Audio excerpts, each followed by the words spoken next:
महाराष्ट्र स्टेटची मीटिंग ठेवलेली आहे। महाराष्ट्रातले सर्व अध्यक्ष आलेले आहेत का? नाहीतर साहेब परत तुमची काय ते खरडपट्टी करायला कमी करणार नाही। पाठ सकट सांगितलं, एवढे वार्ड अध्यक्ष आले का, एवढे तालुका अध्यक्ष आले का, एवढे अध्यक्ष आले का, तर महाराष्ट्रातून सर्वजण आलेले आहेत का याची पोचपावती इथे झाली पाहिजे। सर्वांनी सांगितलं निवडणुका आलेल्या आहेत, आपल्याला मित्र पक्षांबरोबर लढायचं आहे, मित्र पक्षांना सोबत घेऊन लढायचं आहे आणि मित्र पक्ष आपल्याला किती सहकार्य करतो याचा विचार आपण करायचा आहे।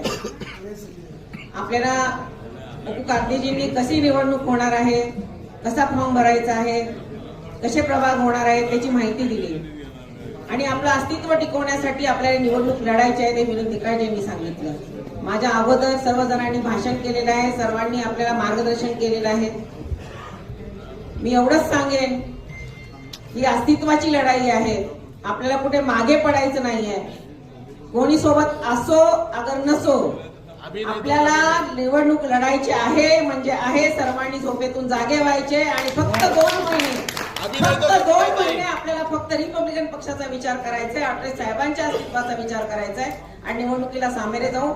मला वाटतं की आठवले साहेबांचं आदेशाचं आपण सर्वजण पालन कराल आणि या निवडणुकीमध्ये कोणी एकमेकाला नाराज न करता मनातले हेवे दावे बाजूला ठेवून एकमेकाला सहकार्य करून जो उमेदवार देईल त्यांना निवडणुकीमध्ये निवडून कसा आणायचा विचार कराल।